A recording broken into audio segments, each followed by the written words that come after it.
জনপ্রিয় ইসলামিক বক্তা মিজানুর রহমান আজহারীর ইউটিউব চ্যানেল হ্যাক করা হয়েছে। সোমবার দিনগত রাত ২টার দিকে চ্যানেলটির নিয়ন্ত্রণ হারায় আজহারীর টিম।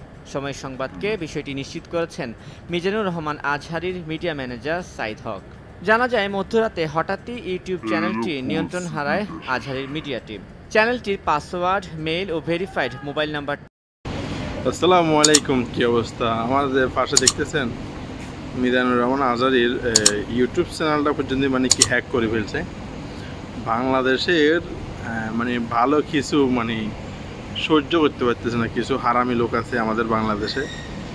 এই মানুষটা আপনার একটা ইউটিউব চ্যানেল খুলছে, ওই চ্যানেলে ওনার যে বক্তব্য বা মানুষকে বোঝায় আল্লাহর পথে আসার জন্য ওই চ্যানেলটা পর্যন্ত হ্যাক করে ফেলছে। তো আমাদের মতো যারা ছোটো ইউজার আছে, ছোটো চ্যানেল চালাতেছেন, তাদের তো সেকেন্ডেরও গ্যারান্টি নেই।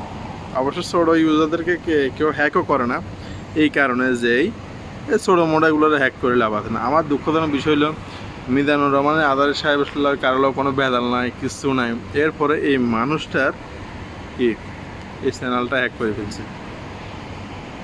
আশ্চর্য বিষয় এগুলো। বেচারার এই আজকে কয়েকদিন এই চ্যানেলের নিয়ন্ত্রণে বাংলা ভিশন, আমাদের বাংলাদেশের বাংলা ভিশনে আপনার এটার দিছে, খবরটা বলতেছে, শুনি নিজের কাছে খুবই খারাপ লাগছে।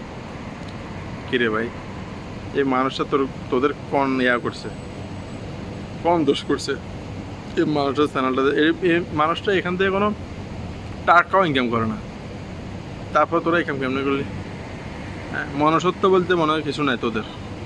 আর দ্বিতীয় কথা হচ্ছে এই আর এটাতে কি ক্রিপ্টো কারেন্সির দিতেছে, অ্যাড দিতেছে, মনে হচ্ছে জুয়ার দিকেও হাতে চলে গেছে। এটা আরাম করে আছে শয়তানের বাচ্চাগুলো। আর কি করবি দেশের ভিতরে? ভালো মানুষের বাংলাদেশে থাকবে দিত না, বাস এটাই হলো কথা। তো ভিডিওটা লাইক করে দিও, শেয়ার করে দিও, সাবস্ক্রাইব করে দিও। আর এইসব শয়তানের বাচ্চা করে যাতে আল্লাহ তাআলা নিজের হাতে বিচার করে।